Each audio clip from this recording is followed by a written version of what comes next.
everyone, and welcome. We'll get started at the top of the hour here. I want to welcome you to Persyst Grand Rounds. This is an online series of lectures hosted by Persyst, covering topics related to advanced EEG analysis for improving outcomes in both neurocritical care and epilepsy monitoring environments. I am Marie Terrell, Director of Product Management with Persyst, here to introduce our speaker and topic for today's Persyst Grand Rounds. Next slide, please. So through our customers, we understand the importance of investing in the EEG community through education, where expertise and knowledge can grow towards the utilization and implementation of EEG and quantitative EEG.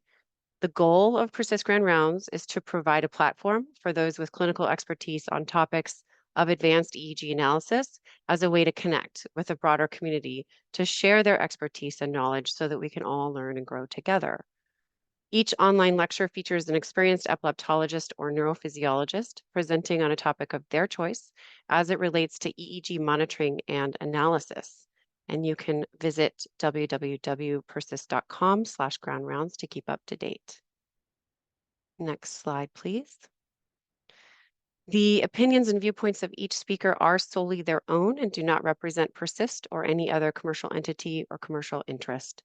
Speakers are not required to include Persyst, its software, products, or services. The content presented was not prepared or edited by Persyst, and Persyst is not providing any form of compensation. Next slide. Okay, and here's why we are here. There will be time for questions after the talk. There is a little button at the bottom of your screen called Q&A that you can click and write your question in. We are also recording this session, which will be made available to the attendees afterwards. And without further ado, we are here to listen to Dr. Naoum Issa, MD, Ph.D., as our speaker for today. Dr. Issa is a neurologist specializing in the treatment of epilepsy. He works closely with patients to control their seizures and is passionate about offering advanced options for epilepsy that is resistant to anti-seizure medications. Dr. Issa is the Director of Epilepsy Research and the Section Chief of Clinical Neurophysiology at the University of Chicago. His research focuses on detecting and diagnosing neurologic disorders using painless electrophysiological techniques. He and his coworkers are developing ways to identify seizure footprints in deep brain structures without having to implant electrodes. Through collaborations with neuromuscular specialists, he is applying some of the same techniques used for seizure diagnosis to detect other neurological disorders like ALS. Dr. Issa has published over 75 scientific papers and book chapters and is a reviewer for multiple neurology and neuroscience journals. His work has appeared in journals such as Neurology, Epilepsia, Journal of Neuroscience, Nature Protocols, and Neuron. Dr. Issa has taught extensively at the Pritzker School of Medicine and has been recognized for excellence in teaching with the LDH Wood Pre-Clerkship Teaching Award, the Arnold P. Gold Foundation Humanism and Excellence in Teaching Award, an A.B. Baker Teacher Recognition Award from the American Academy of Neurology, and he was a faculty honoree of the Alpha Omega Alpha Honor Medical Society for clinical teaching. Today, Dr. Issa is going to speak to us about Ictal and interictal insights from paired scalp EEG and intracranial recordings. And the learning objectives for today will be to review the properties that affect how intracranial voltage changes manifest on the scalp EEG, explore the variety of intracranial patterns, epileptiform or not, that can generate presumed benign scalp EEG patterns, and finally discuss how paired recordings could help guide management in drug-resistant epilepsy. All right, and Dr. Issa, with that, I hand it off to you. Thank you, Marie. I did not realize how many initials were in that entire paragraph, so I apologize. No problem. We got through it. All right. Well, thank you, Marie, and Persyst for inviting me to give this talk. I'm kind of excited about it. It's a fun topic for me because I do think that we get a lot of information when we looked at paired scalp and intracranial EEG recording. both about seizure onset and the interictal patterns. And there's been a lot of work building up among the community. I think it's only going to grow. So I'm excited to sort of give this as a launching point. My disclosures, I am on the scientific advisory board for a small startup called Theta Neurotech. They are going to be in the epilepsy space. I'm not compensated or an equity owner in any way. And what I'm going to talk about is not related to anything that they do. I do have NIH support both in the epilepsy and ALS spheres, either as a PI or as an investigator, and none of these will be relevant to the presentation. So we're going to start with some audience participation right at the beginning. This is a scalp EEG. Just to orient you a little bit, this is an average referential montage with the left temporal channels, left parasagittal channels, midline, right parasagittal, and then right temporal here. And in the middle of this somewhere is a seizure. So I'll ask Marie to put up the poll, and we'll just got a little vote. And this is anonymous, so feel free to vote. And not only that, but I find that the more expert EEG readers actually get this wrong more often. So let's see, if you get it wrong, it's probably a good thing. And I'll just give a little bit of history while we're talking. This is a 44-year-old woman who presented 2 or 3 years ago first to the ED with staring spells. They captured an event while she was in the ED, and they saw no seizures on scalp EEG, so they discharged her with a diagnosis of non-epileptic seizures on no anti-seizure medications. Eventually, she had a convulsive seizure, came to your neurology clinic, and based on semiology, you decided that she had actual seizures, not non-epileptic events. But after trying 2 and then adding a third anti-seizure medication without control, you decided you were going to bring her in for intracranial recording to see if there's a surgical approach. And let's see, have enough people voted that we can? Yeah, we have about almost 70%, and we are split down the middle. So I'm going to Okay, actually good. close the poll here. So folks, get your responses in. I'm going to close it in 3, 2, 1. The poll has ended, Okay, and yeah. there are the results. 52% say left temporal, 48% say right temporal. And as it turns out, this is exactly the data that we're going to see later. Scalp EEG often mislateralizes, and you can guess the lateralization from scalp EEG, at least, according to old studies, about 48% of the time. And in fact, this is a right temporal seizure. And this is a depth electrode placed into the right hippocampus. This is a way we used to do it a while ago, where we would not have very much coverage, but this is kind of no longer how we do it. But you can see this depth electrode coming from the occipital approach into the amygdala head of the hippocampus.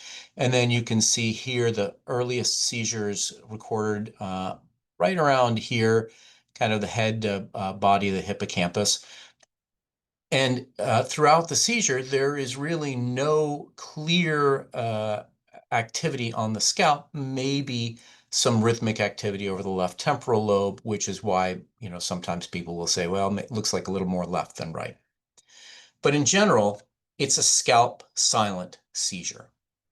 So that leads us to a basic question. If you're going to do intracranial recording, why even put scalp EEG on? Because you're really not going to be making decisions based on the scalp EEG. And I'm going to argue that actually it informs you a lot, not only for your individual patient, but as a field, having this data will help us understand what is going on the scalp EEG and how it correlates to intracranial discharges. So for example, if you were to look at this interictal EEG, you might say, and I think classically you would say, that this is a benign normal EEG. But later on in the talk, I'm going to argue, in fact, that this is showing an epileptiform discharge that points us to a particular kind of epilepsy. So this is a very nice review by Pigarini and colleagues that came out last year, where they kind of use the analogy of the Rosetta Stone, where they argue that the scalp EEG is one language and the intracranial EEG is another language. And you can really only understand each other well if you have both, and you can start to build a dictionary for what this scalp discharge means in terms of the intracranial activity and what this intracranial activity means if you know what's going on the scalp EEG. So I kind of like this analogy, and I think it's a good way of thinking of it as we walk into this world. So we're going to start with just the basic discussion. We've got scalp and intracranial. What are the ways that we measure them? And I think everybody, almost everybody on this talk will probably be familiar with the 1020 recording system, where the electrodes are placed at specific scalp locations based on measurements of the individual patient and their landmark. I want to point out here that the average distance between neighboring electrodes in the 1020 system is about 6 to 6.5 centimeters. That's a long space between recording sites. You can increase that density by going to the 1010 system, where you put electrodes between those labeled in the 1020 system, and that gets you about 75 scalp electrode locations. Or you can go to even higher density recordings. And I'm just going to point out right here, because I'm going to pull data from this set of papers before. The Yamazaki et al. Papers are going to be very important to what we talk about. And our host, Marie Terrell here.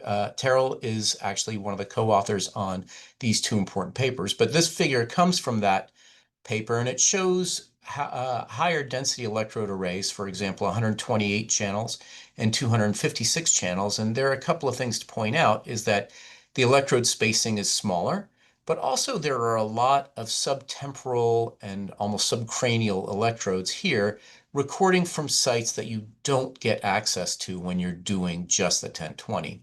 And I like this figure because it shows the sparsity, the relative sparsity of the 1020 recording montage layout compared to these other higher density systems.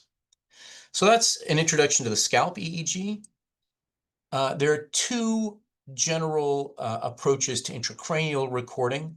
There are subdural grids, when you place a subdural grid, there's a craniotomy. You remove this, you open the dura, and then you lay in these grids of electrodes that are numbered, and you'll be able to identify where they are based on your post surgical imaging.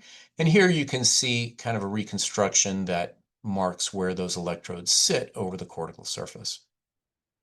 The second approach that has become progressively more common even in the United States is stereo EEG. And in this case, long electrodes are placed through a small hole in the skull, and you can target deep structures like the hippocampus, amygdala, the insula, and even in the last several years now, people have been recording from thalamic structures. Each of these approaches has their pros and cons. For the stereo EEG shown here, it's really good for recording deep locations.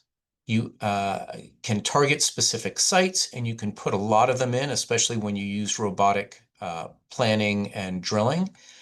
And because these electrodes go in through small holes, they end up being pretty well tolerated. You have this long electrode with multiple channels along the way.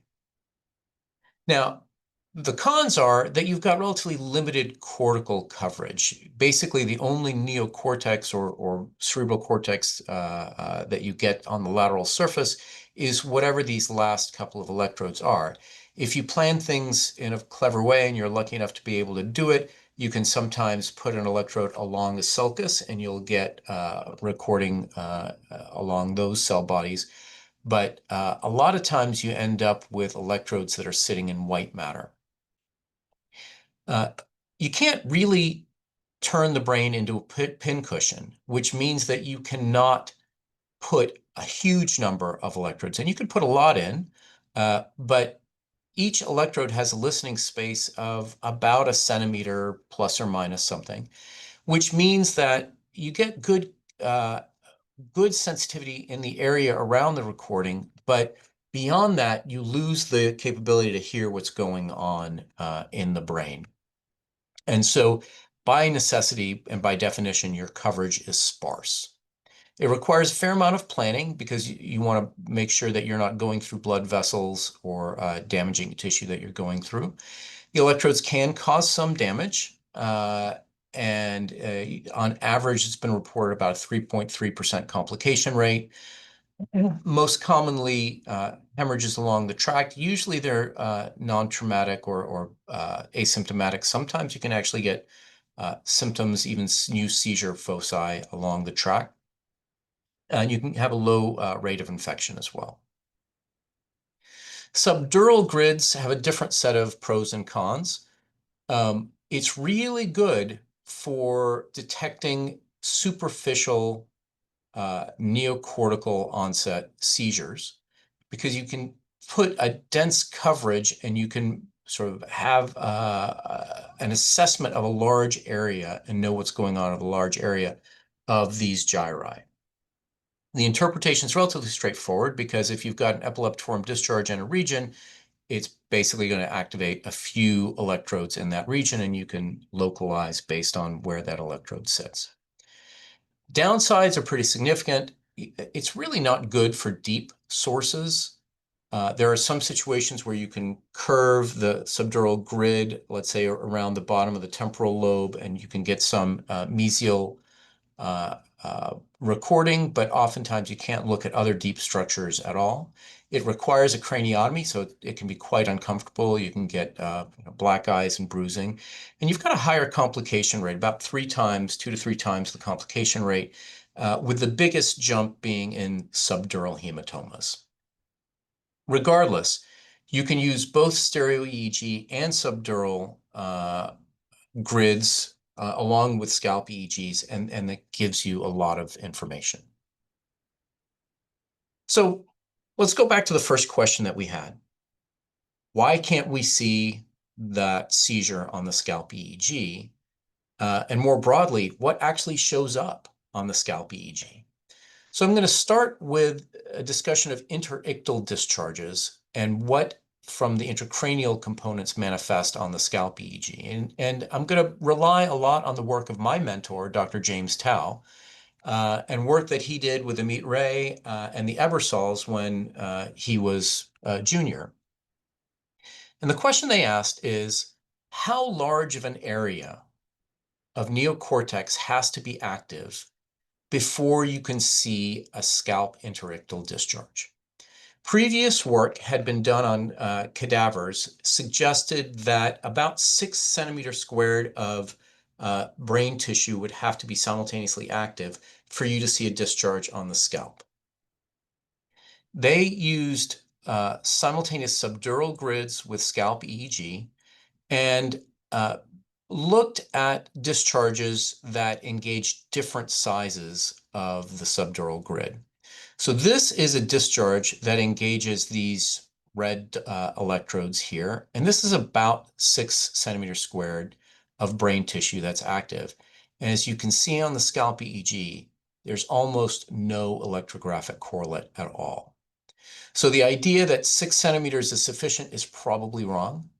So how much do you need? Well, they can clearly show that when it's a large area now engaging, up to 30 centimeters squared, you can definitely see a scalp discharge. And so they looked at a range of discharges. And this is a nice plot they made where they looked at the spike count that you could either see, and if you could see it, they added it to the blue columns, or you could not see on scalp. And if you could not see it, they added to the orange columns. And they said how much area was active when this discharge was counted. So there was a pretty sharp boundary here, right at 10 square centimeters. Almost all the discharges smaller than 10 square centimeters, you could not see. Anything 10 or larger, you could almost always see. So this really became a classic study saying it's a pretty large area of neocortex needed to be active before you can see a scalp epileptiform discharge. Next set of work came from Yamazaki et al. And here they looked using And by the way, if you have any questions about the study afterwards, I'm going to throw them all to Marie since she did the work. But basically asked using simultaneous high-density scalp EEG with either subdural grids or sphenoidal electrodes, how large an amplitude an intracranial discharge had to be before it could be seen on scalp EEG. And not too surprising, they saw that if the discharges were large, then they were more likely to be seen on the scalp than if they were small. So if you measured the average amplitude of the discharges that were detected on scalp EEG, they sat around 1.2 millivolts, whereas the average discharge amplitude of those that were not seen was less than a millivolt typically. And obviously it all depends on how close you are to the source and so on, but it does clearly make the argument that in addition to area, overall discharge amplitude is key. Now, in a second piece of work, they also were able to compare the effect of electrode density on the scalp to detectability. Here they used a high-density grid, and they compared it to a subsampled grid, as we saw in that initial picture of the high-density electrode overlaid with the 1020 electrodes. And what they found was that the 256-channel dense EEG could pick up anywhere from sort of 35 to 50% of intracranial discharges. But if you subsampled it to just the 1020 system, you lost about half of those discharges when you were only seeing about 20 to 25% of the intracranial discharges. So there is benefit to a higher density array when you're trying to pick up intracranial discharges on scalp EEG. So that was the story with interictal epileptiform discharges. We're going to switch a little bit now to the work that Dr. Tao, Maria Baldwin, Amit Ray, and the Ebersols did on ictal onsets. And they kind of did the same study. They asked, what is the pattern of activity on subdural grids that produced or did not produce a scalp discharge at seizure onset? And they actually found that if you the rules were basically the same. If you had a large lateral neocortical area that was engaged at seizure onset on the intracranial, then you could also see it simultaneously on scalp EEG. Whereas if you had an intracranial grid and you had seizure onset over a tiny little area, and I'm going to point out these two electrodes actually turn out to be pretty mesial, inferior and mesial, then you don't have anything over the scalp EEG that you're going to be able to identify. And in fact, you don't really start seeing clear ictal patterns on the scalp EEG until you've had these discharges propagate from mesial structures to lateral neocortical or temporal structures, temporal cortex.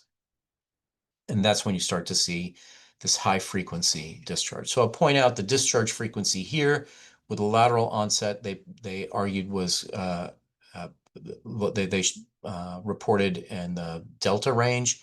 And then the lateral seizure onset here in the theta to alpha range, they found associated with mesial structures.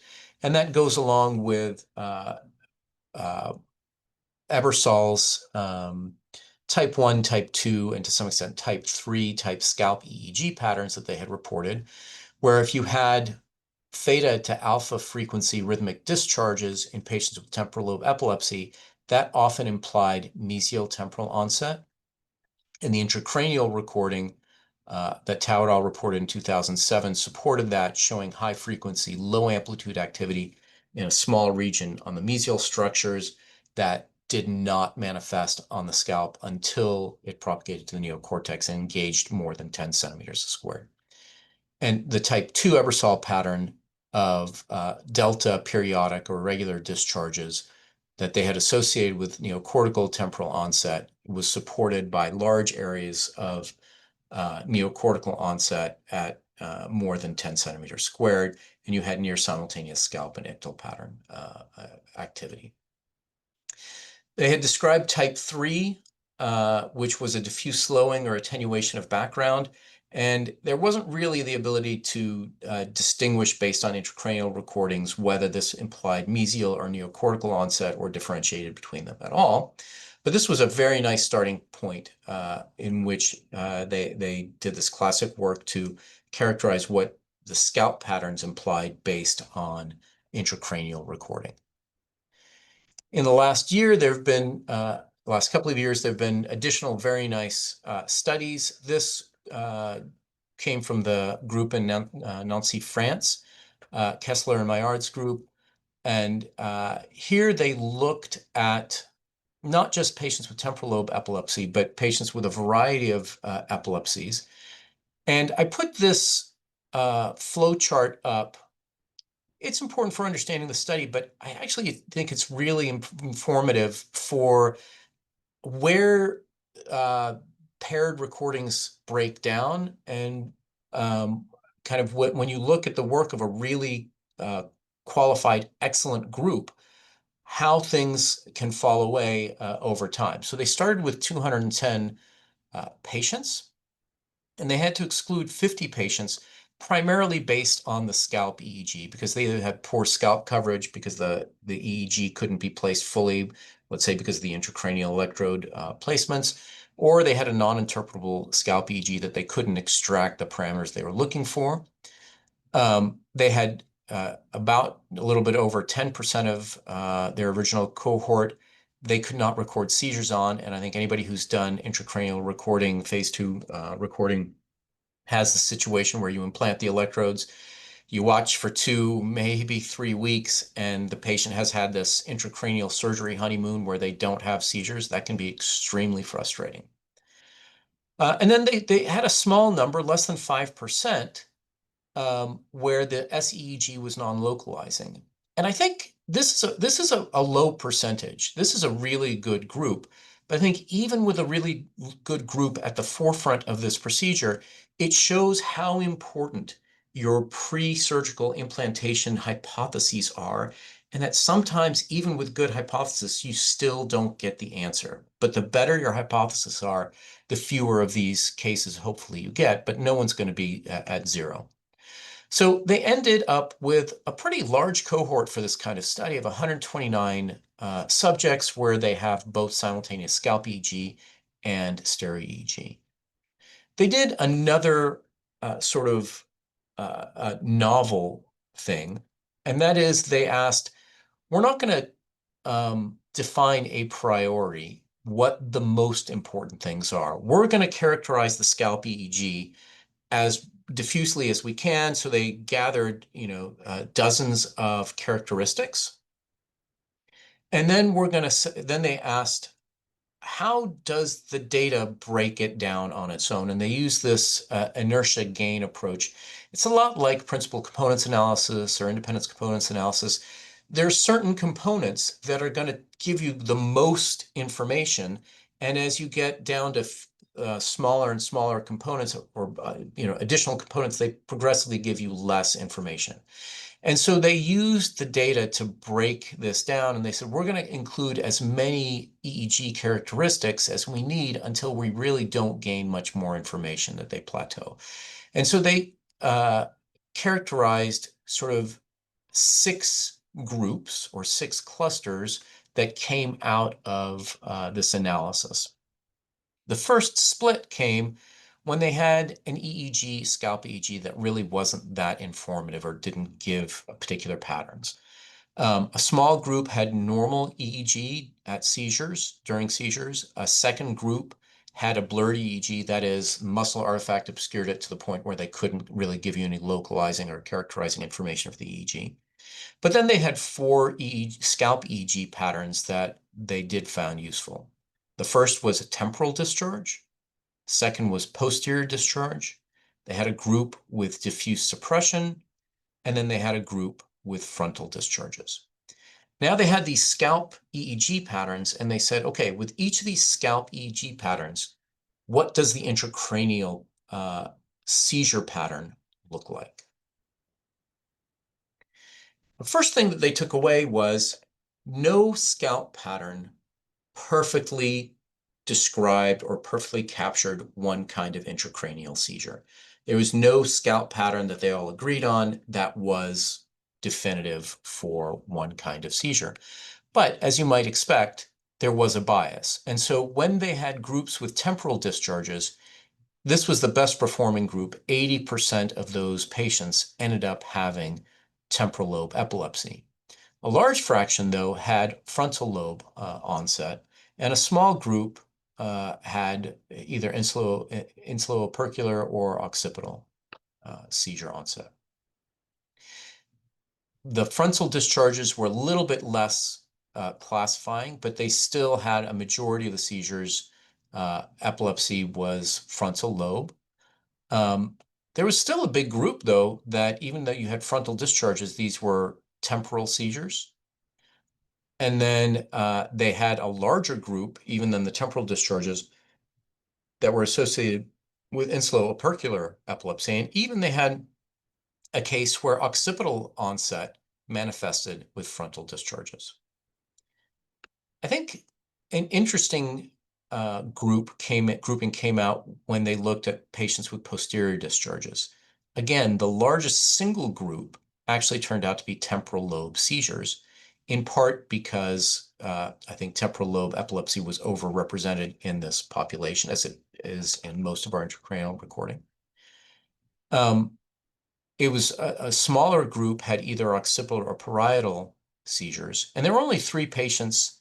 But the interesting thing is that in these 3 occipital patients, the scalp seizure onset was always mislateralized, meaning that if the scalp onset was over the left, the intracranial actually showed the onset on the right, which argues, I think that's really useful. It's rare that we do occipital implantations, but you should probably never have a unilateral occipital implantation if you seriously consider occipital seizures as the subtype. I think there are a couple of reasons for that. One is these occipital channels are pretty close together, and sometimes the field can overlap. The other reason is that there's a strong callosal connection, so probably there's pretty quick spread from one side or the other. And the other component is that you might have onset over the mesial aspect of the occipital lobe. And anytime you have mesial onset, we know that you've got paradoxical lateralization because the dipole actually points to the other side. So I think that's kind of an interesting finding that they had there. The other patterns then they looked at, these are patterns that did not have focal findings. Normal EEG, not great data, but if anything, there was a little preponderance of frontal lobe seizures in this case. When you had blurred EEG, they really couldn't tell you anything about it. But then when you had a pattern of diffuse suppression, the majority were temporal lobe or insulo-opercular. And the interesting thing with both the temporal and the frontal lobe seizures is that these tended to be mesial, so they were deep, and that goes along with this insulo-opercular, which is a deep seizure pattern as well. So unlike the data from the Ebersol group that couldn't really characterize that type 3 diffuse suppression, this data is pretty strong in arguing that when you have diffuse suppression, it's often mesial or deep onset, more often temporal than insulo-opercular, but it can be frontal as well. Okay, so that gets us a lot of information about seizure patterns and their localization. But I kind of want to go back to this group that is kind of silent on the scalp. A recent study by Casal et al. Looked at the number of stereo EEG identified seizures that are visible on scalp EEG, and they found fewer than 60%. So you're missing at least 40% of all seizures. Just because you have a scalp negative EEG doesn't mean this patient doesn't have seizures or doesn't have epilepsy. Going back a little bit earlier to 1985, the Spencers reported on correspondence between depth electrodes and scalp EEG, and they actually found pretty poor coherence between the two, especially when you're looking at low localization. So only about a quarter of the time did the scalp EEG get you the right lobe when you can verify things by depth electrodes. And then almost it did worse on lateralizing. This should be the easiest because you should be able to get 50% right if you flip a coin. And just like all of us did at the beginning when we tried to guess where that seizure was, they actually got slightly less than 50% right based on scalp EEG lateralization. So this argues that there's something incomplete about our scalp EEG. And why is that? What are the parameters that limit the scalp sensitivity? I'm going to talk about two biophysical properties. The first is volume conduction of voltages. So when you have a discharge that happens anywhere with a dipole and it's deep, so let's say we've got one in the hippocampus here, right at that discharge can be very large. It can be a millivolt, it can be over a millivolt, but voltage conducts, we call it volume conduction. It conducts through space in 3 dimensions. And as that conduction happens, the volume drops, or the voltage drops with the square of distance. So we have two regimes here. We've got something called the near field, and then we have the far field regime. In the near field regime, you've got local to the voltage source, very high voltage, but it drops very quickly. So in fact, if you've got an electrode here and an electrode here, and you do a difference between these two electrodes, you get a great big signal because the change over in this near field is very large. By corollary, bipolar recording anywhere is really good when you're measuring in the near field. In the far field, however, not only is voltage low, but the difference between this location and this location is negligibly small, to the point where if you've got a bipolar recording and you're measuring in the far field, you're basically blind to whatever's going on in that area. So the first thing that limits you is this drop in voltage with the square of distance. The second thing, of course, is that you've got a skull between the brain and your recording electrode. And when you look at the conductivity of brain to skull, the brain is about 20 times better at conducting electrical current or allowing voltage changes to manifest than is the skull. We all know this because we look at patients with breech rhythms. And this is just kind of a diagram schematic. It's not real data of any sort, but this is just a plot of 1 over F. And so often we have 1 over F noise, where this is voltage and this is frequency. And if you measure the amplitude of noise, it typically falls off with frequency. And if we call this dashed line the detectability threshold, let's say it's 2 microvolts, just setting it arbitrarily, a lot of people will say that with a regular scalp EEG, you don't get much information above 40 hertz because the amplitude is too attenuated. If you remove the skull, you basically remove that attenuation, and even with 1 over F noise, you can see that noise will be manifested across all frequencies at a higher amplitude. So we know that when we have a breech rhythm, we have both increased amplitude and the ability to see noise and potentially therefore signal at higher frequencies compared to when the skull is in place. So volume conduction 1 over R squared, attenuation of the skull as a result of a 20-fold difference in brain conductivity.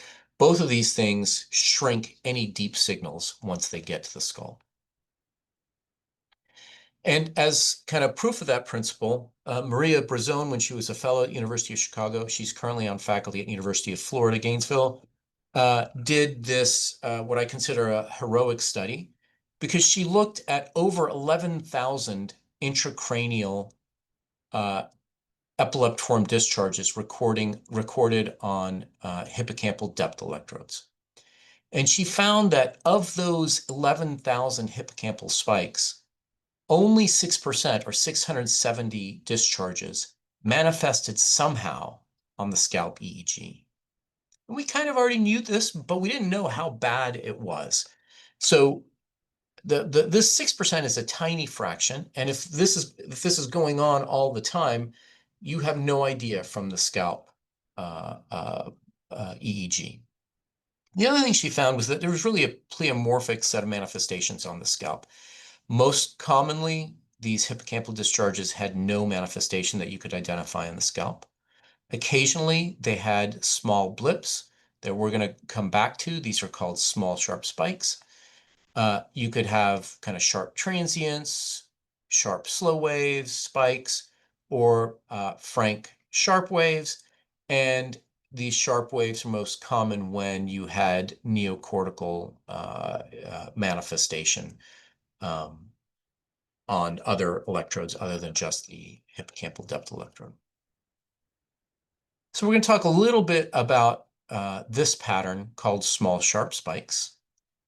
Small sharp spikes are just exactly what they sound like. They're sharp, but they have a brief duration, less than 50 milliseconds, and an amplitude less than 50 microvolts, which would differentiate them from our standard epileptiform discharges of spikes or sharp waves.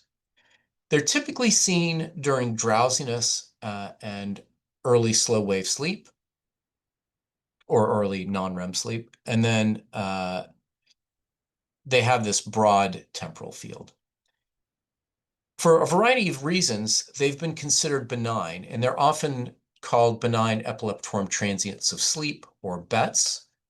And the reason that they've been considered benign has kind of had a lot to do with how they were described early on, and some studies that argue that they're found in neurotypical subjects. And they, in fact, have been found in neurotypical subjects. And I think one of the kind of cleanest studies that looks at these benign epileptiform transients of sleep, done by Wenberg's group, looked at the localization of where these discharges come from in neurotypical subjects who clearly do not have epilepsy. And they localized them using MEG to the hippocampus. But other studies have suggested, based on their prevalence in large populations, that they're not pathologic. So Santosh Kumar in 2009 published a review of benign epileptiform transients in over 35,000 subjects. Huge data set, huge body of work. And they found that small sharp spikes were the most common benign epileptiform variant, found in almost 2% of subjects. And then I think one of the most important studies that argued for a benign classification was that published by White et al. In 1977. And they looked at neurotypical patients, and they looked at hospitalized patients. And they found that the fraction of patients with small sharp spikes was about the same. They were in the low 20s, both in neurotypical subjects and in hospitalized patients. So they argue if they're that common and they're found in both groups, then they can't be pathologic. But I put an asterisk here. And the asterisk really is because the way they identified the small sharp spikes was not the way that all the others identified small sharp spikes. They identified them based on foramen ovale electrodes, which are kind of these hybrid intracranial electrodes that are much more sensitive to picking up hippocampal sharp waves. So I would argue that we actually can't rely on this to argue that the small sharp spikes we're seeing on scalp EEG are truly normal benign variants. Now, there's a variety of work also that has suggested that they might be pathologic, and I'll just give this as a history, and then I'll add on our work where we also think that they're going to be pathological markers.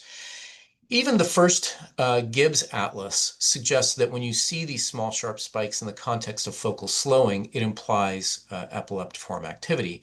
But subsequently, people have argued that small, sharp spikes, even when you don't have other patterns, can be epileptiform. Hughes and Groener in '84 reported that 48% of patients who they found had small, sharp spikes as the only interictal pattern actually had clinical seizures. Sato et al. Found that small sharp spikes were 3 times more common in patients with epilepsy, 8.5% in their cohort, than those without.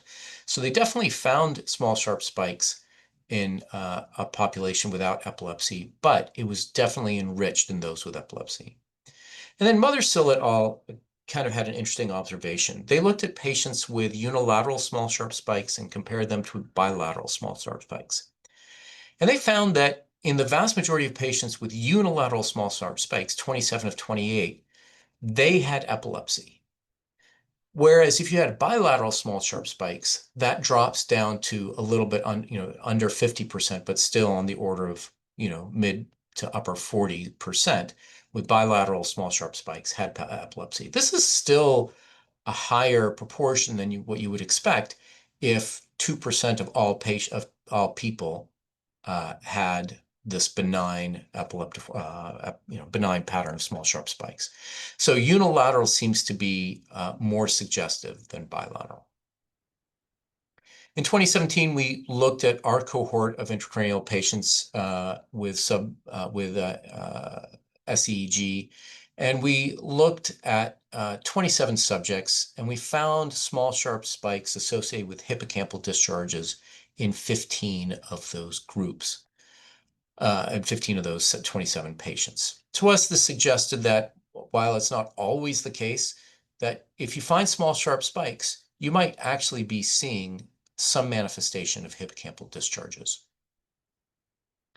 The question was, are the small sharp spikes you're seeing on the scalp truly a representation of the exact hippocampal discharge? Or in order to get hippocampal discharge, small sharp spikes, do those discharges have to propagate to lateral neocortex or inferior basal neocortex to manifest? And you can't really prove that because you can never cover all possible generators for the small sharp spike. So I partnered with an MD Ph.D. in the computational neuroscience program, So-Min Lee. She's now in her 4th year of medical school, and Professor Wim van Drogelen in the Department of Pediatrics and Neurology. And he literally wrote the book. I think it's called, Engineering Principles in Neuroscience. To ask the question, could we distinguish between volume-conducted small sharp spikes and small sharp spikes that must be created by neuronal propagation? And it came down to this. Volume conduction happens at the speed of light. So if the small sharp spike is the same as the hippocampal discharge, then there should be 0 time lag between the time you measure that small sharp spike and you measure the hippocampal discharge.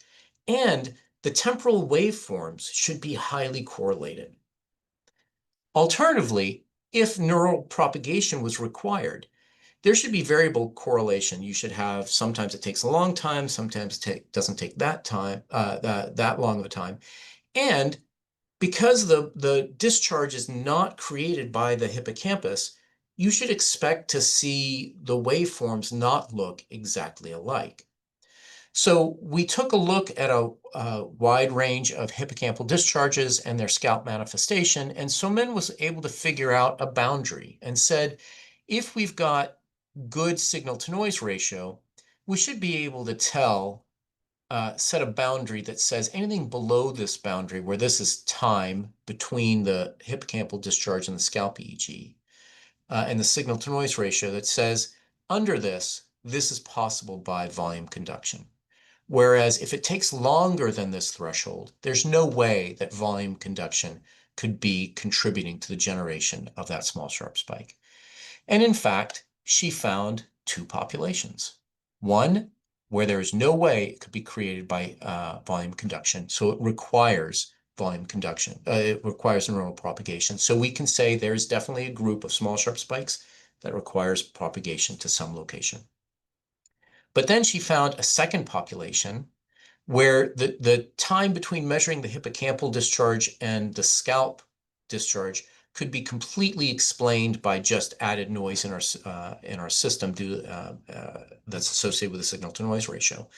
And for these, what she found was that the temporal correlation was much better than the temporal correlation that you get from this, supporting the idea that these could very well be volume conduction from the hippocampus, even though they're very small amplitude signals. Which brings us back to that intracranial, that interictal scalp EEG, where it looks normal because we would consider this typically a benign epileptiform transient of sleep or drowsiness. But in fact, here, when we compare it with the intracranial electrode, I want you to sort of look at the timing here, this green second marker, and this is where that small sharp spike is here. And now we compare it to the intracranial discharge. It's clear that this large hippocampal discharge manifests on the scalp EEG as a small sharp spike. So is that enough to say that somebody might have epilepsy? Well, we looked in collaboration with the visiting scholar Ziyi Chen at all our phase 1 or non-intracranial EMU patients to ask what is the clinical implication of small sharp spikes. She looked at 909 studies and found small sharp spikes in 110 of those studies, or 12% of all our EMU patients. 92% of the patients with small sharp spikes, and they could have had other epileptiform activity as well, but if they had small sharp spikes, 92% of them had epilepsy. Whereas if you look at the rest of the patients, only 55% of patients without small sharp spikes also had epilepsy. This is already a population that's enriched in epilepsy because they're in the epilepsy monitoring unit. Sometimes they've got non-epileptic seizures, or sometimes they have epileptic seizures, but ultimately, when the final diagnosis comes around, 92% of those with small sharp spikes had epilepsy. This gives you an odds ratio of 9 for having epilepsy if a small sharp spike is actually identified on the scalp EEG. So small sharp spikes had a very low sensitivity for epilepsy. It couldn't detect more than 20% of patients with epilepsy, but it had a pretty high specificity. So if you don't find small sharp spikes on an EEG, chances are, at least during an EMU stay, I'm not talking about a scalp routine 20-minute EEG, chances are you probably don't have epilepsy. So she also found that small sharp spikes were more likely with temporal lobe epilepsy. She found it in about 20% of the 408 patients with temporal lobe epilepsy, whereas only in about 10% of patients with frontal lobe epilepsy. And we really didn't have a large enough sample of the other groups to make any statements. Okay, so that's how the intracranial can help you with understand scalp EEG. Is there a way that we can use the scalp EEG to help you with intracranial? I'll try to keep this portion brief, but it came up in a patient that I had just a month or two ago, where I was recording intracranially and I had these hippocampal discharges. And within a second, I was seeing these relatively large but slow discharges come up associated with these hippocampal discharges. And when I looked at where these electrodes were, they were in these frontal channels in the neocortex. And I started to wonder what the heck was going on. Is there some kind of, network that I can put together? And I could easily have gone down a rabbit hole trying to figure out what's going on. But fortunately, I actually had the scalp EEG. Because if you look at this pattern here, I don't have a lot of experience with what this pattern on scalp EEG, on intracranial EEG looks like. But when I compare it to the scalp EEG, I can tell immediately that these are K complexes. So this is not probably part of an epileptogenic network, but rather they are a normal manifestation of sleep that happens to be associated with that hippocampal discharge. Now, why is it associated with the hippocampal discharge? I think that's a completely different story. And if you look at primary generalized epilepsy, we see this all the time. You have these generalized spikes associated with the K complexes. We call it dysrhormia. It's been reported that focal neocortical discharges are also associated with K complexes at a time. Why? Well, I like to go back to the idea of how did K complexes get their name? And it's when EEG techs, the way I hear it, EEG techs would have just gotten their patient to sleep. They're very excited. They're going to have a nice piece of sleep to record. And then the epileptologist comes by and knocks on the door. And the tech says, I'm going to show you what a jerk you were because I just got my patient asleep. So they put a big K for you knocked on the door right when the patient's asleep. And so these became known as K complexes. We now think that K complexes represent the brain's attempt to either keep the brain asleep when an external stimulus comes in, or somehow take something that's important, perhaps from the external stimulus or something internal, and turn it into a memory. And that's why it's associated with sleep spindles as well. So in my mind, what this actually argues is that all of these epileptiform patterns, whether they're primary generalized, focal neocortical, or in this case, even hippocampal discharges, are engaging this circuit that's important in trying to suppress external stimuli and keep you asleep, or somehow important for memory formation. And these epileptiform discharges really are interfering with the normal sleep structures and sleep patterns.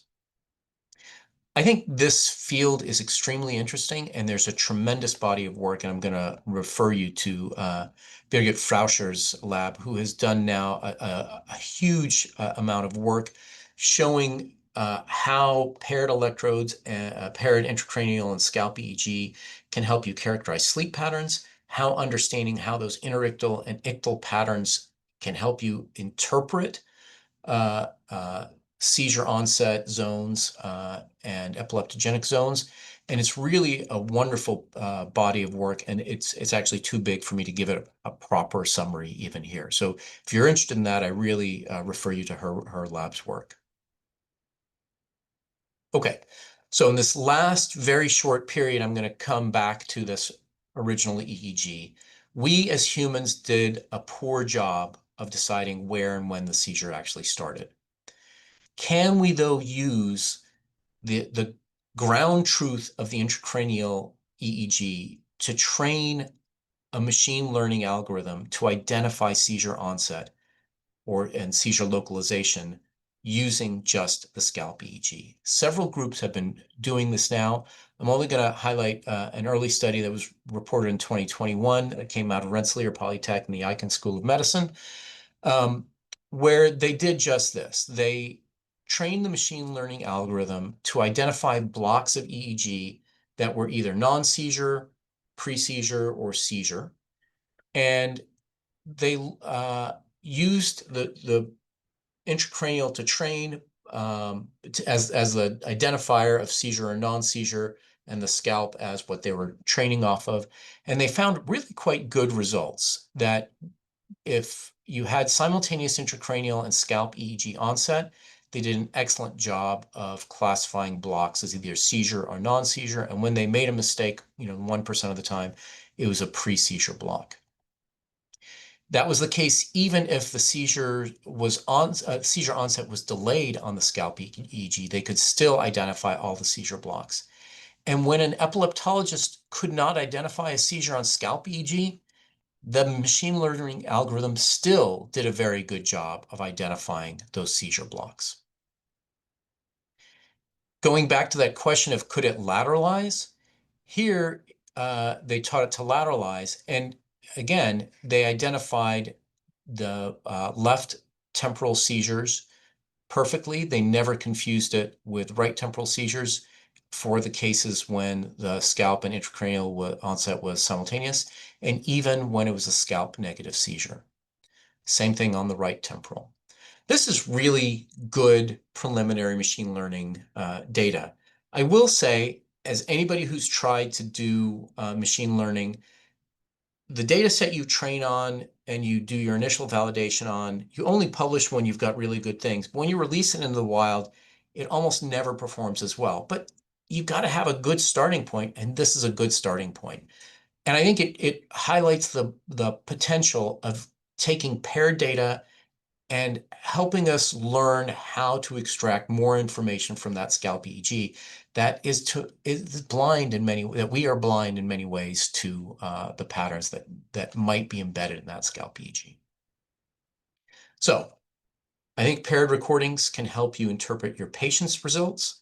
I think it can help us understand what's going on in epilepsy in general. It can help us understand normal sleep. And I think if as a community we can build a large data set, and Birgit Frauscher has been a big proponent of this as well, if we can build up a large data set that has paired intracranial and scalp EEG data, we will be able to build a much better set of learning tools and help us interpret EEGs in the future.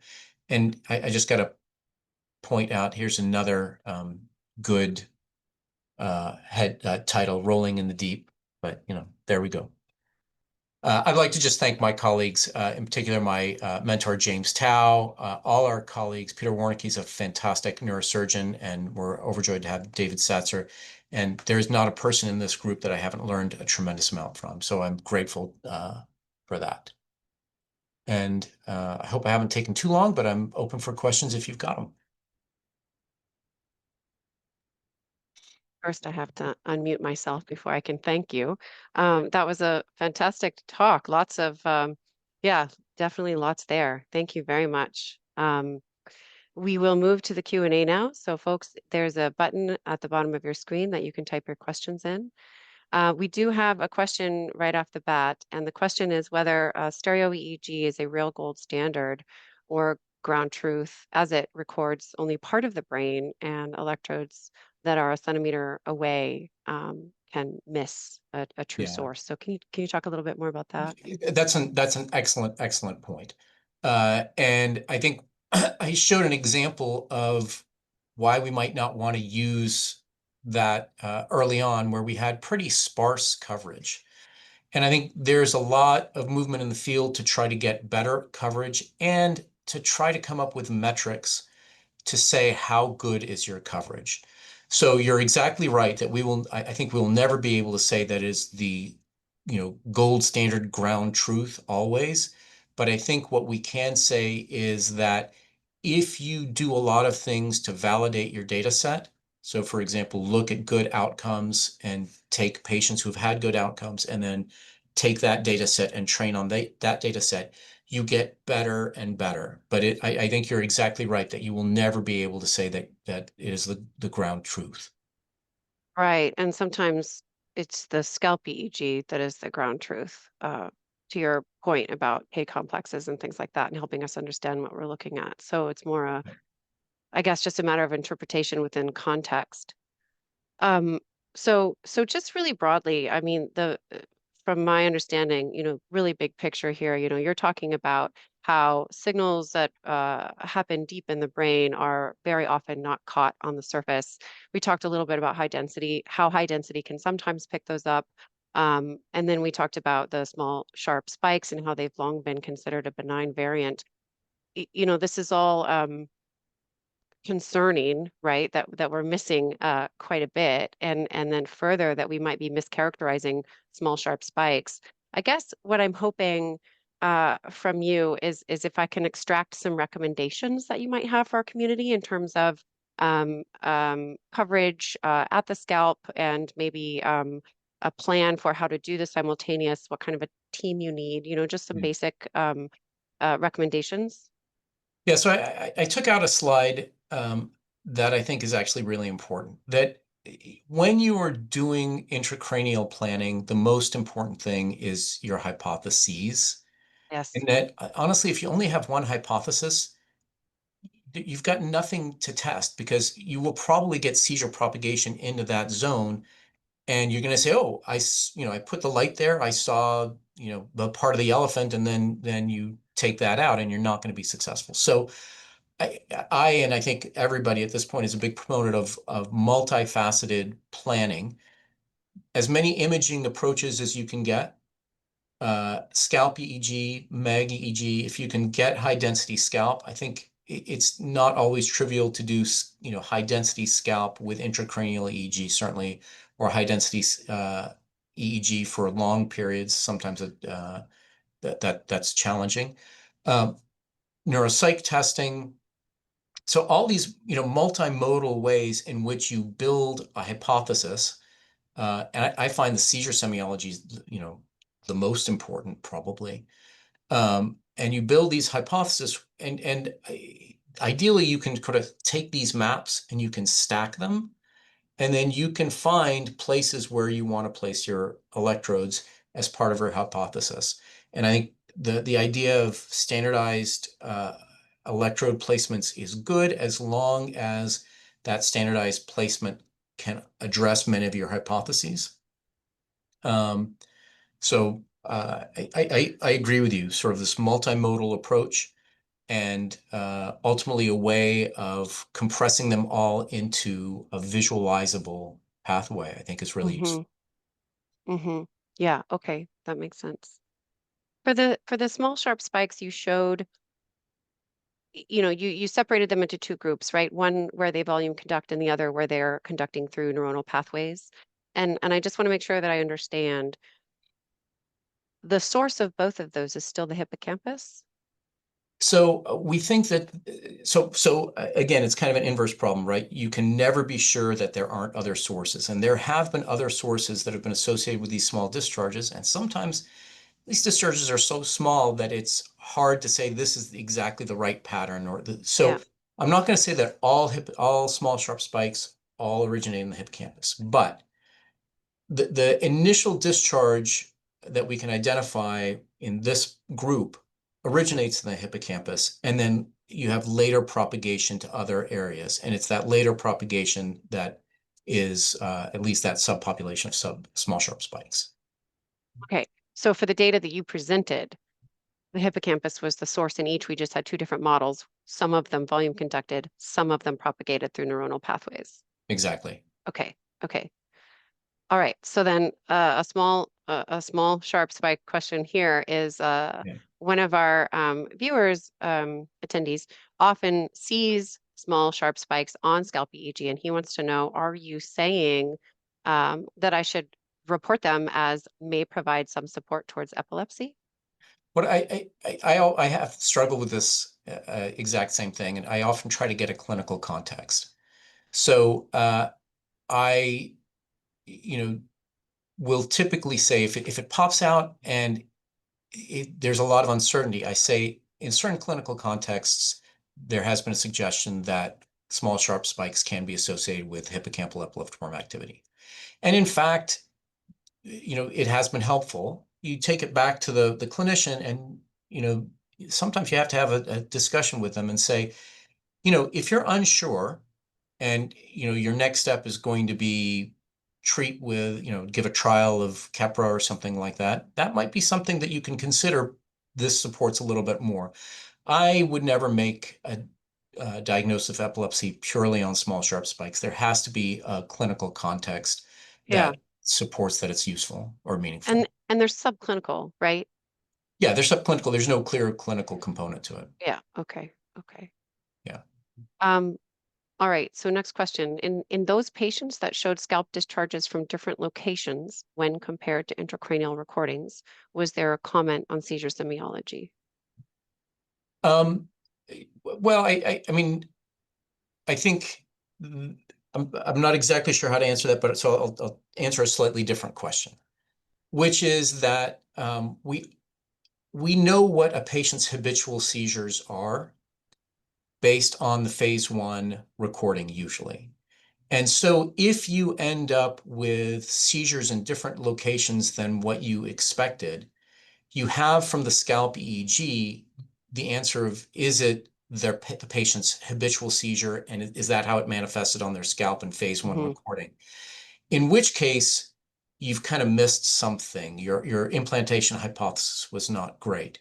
So seizure semiology, so I don't know if you were asking about a particular study or if this sort of addresses the question, but seizure semiology is important to try to correlate with both the scalp EEG pattern, the intracranial EEG pattern, and if there's a big time difference between the intracranial onset, the semiology onset, the scalp onset. Heaven forbid what happens is that the semiology starts before the intracranial, then you know you've really missed the You've onset. missed it. Yeah. Yeah. Yeah.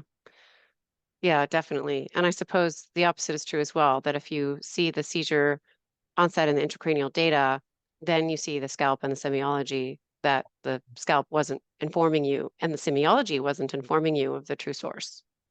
Yeah, potentially. I mean, I think in my experience, it's more the case that the intracranial verifies the semiological hypothesis, Okay. even though the scalp is, 30 seconds late. Yeah. Yeah. Yeah. Okay. Interesting.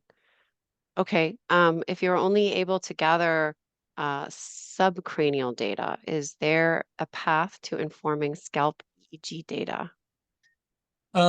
That's a good question. And I don't know. It kind of depends. So I'll take that in terms of Professor Frauscher's work, where she has done a lot of the correlations already for sleep staging.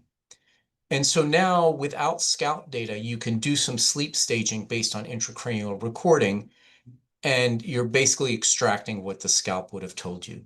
I Mm, suspect you can also recreate some of the scalp EEG, but the problem is you will never have the density of recording intracranial that you could probably reconstruct the entire scalp EEG waveform. So I think there is some capability to extract what your scalp EEG would probably look like, but you don't have the density to do that math. yeah, that makes sense. Okay. And then another I think thing that something else that jumped out for me, an important point, and I just want to go over this with you again to check my understanding.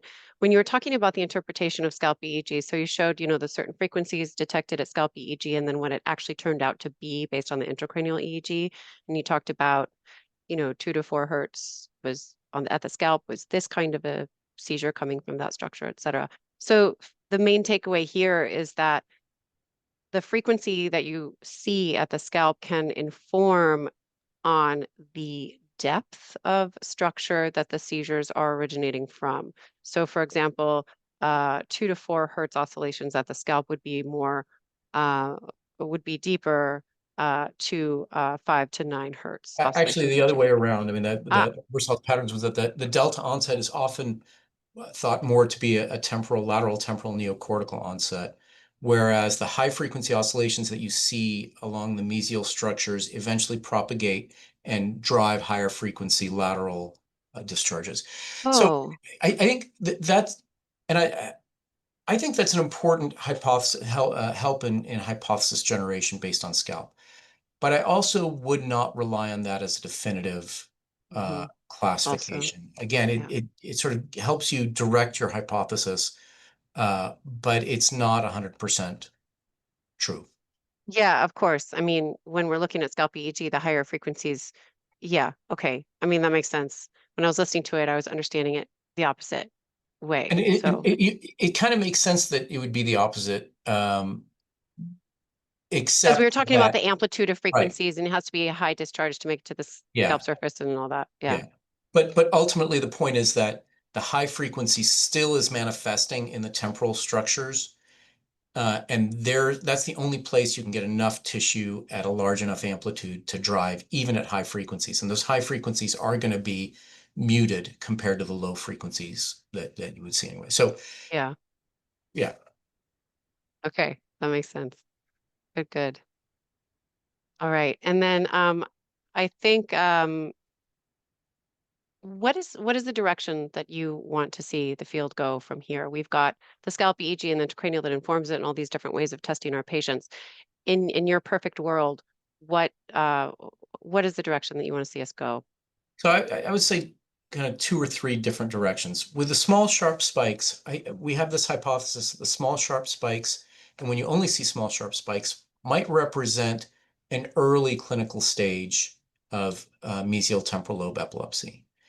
If that's really the case, then this might be a biomarker for early intervention when semiology is confusing, but there is some kind of abnormality, or even if you look at the FEBStat study and you see the time delay between the febrile status epilepticus and the development of temporal lobe epilepsy, maybe you can look at those small sharp spikes as early markers. So these would be prospective trials to ask, is this an early marker, with the potential of giving us an early intervention stage.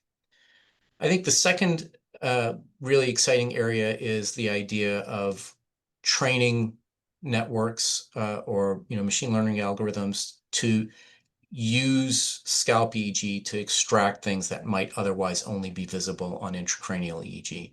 And Mhm. again, I would probably never make an intracranial decision based just on the scalp EEG, but it can certainly help inform that hypothesis before implantation. Okay, stupid question. So you're saying though that the what's occurring in the intracranial data always has a correlate in the scalp EEG data. It's just that we can't see it. Yeah, it might be too small. It might have correlation structures that we're not attending to. It might have subtle patterns that we don't pay attention to. But it's always there. And that's why we would be able Yeah, to eventually extract it using AI from the scalp data. that's the hope. Yeah. Okay, okay, yeah, sorry. I didn't mean to interrupt. Keep going. No, no, but you're exactly right. I mean, the field of seizure prediction, seizure detection, as you guys know extremely well, there are patterns that people miss very regularly that your algorithms, because they've been trained in a particular way, are good at detecting. Yeah, So it also helps standardize across the field. I think there is a variety of expertise. There are things that I miss that other people pick up in our group. There are things that I pick up that other people, are more likely to miss. And so the more tools we have and the more capacity we have to look in those different ways, I think the better. yeah, great. Okay, so there are no further questions, and we have kept you beyond the hour. So I think we'll wrap up here. But I want to thank you again for your talk. It was really a lot of wonderful information, and you're clearly, yeah, this is an important area, and I thank you for your investigations into it. Thank you, and thank you all for attending. This has been fun. Yeah, definitely. Thank you so much. Bye, all. Bye, everybody.